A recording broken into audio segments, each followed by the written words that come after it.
প্রত্যেক ধর্মের প্রতি আমার শ্রদ্ধা।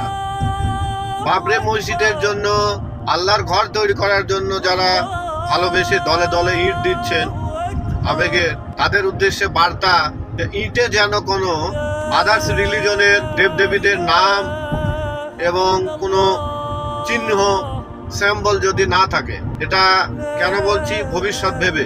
শুধুমাত্র ইট না, ইট তার সঙ্গে রড এবং যে টাইলসের ব্যবহার হবে, তাতে কোনো যেন আদার্স ধর্মের দেবদেবীদের নাম এবং চিহ্ন সিম্বল যেন না থাকে।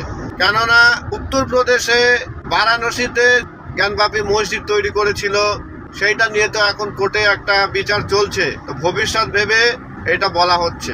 আর বাবরি মসজিদের যে কমিটি আছে, কমিটিরা যেন প্রত্যেকটা ইট দেখে দেখে কাজ করে। এটা তাদের দায়িত্ব ভবিষ্যৎ ভেবে। ভবিষ্যতে 50 বছর 100 বছর পরে গিয়ে যেন কোনো সমস্যা না হয়। আমি এটাও স্পষ্ট করে দিচ্ছি, যে কোনো রিলিজনের ব্যবসায়ী সংস্থা থেকে, ব্যবসায়ী প্রতিষ্ঠান থেকে জিনিস কিনতে পারে, কিন্তু নামটা যে ইট এবং টাইলস আর রডে যেন নামটা না থাকে।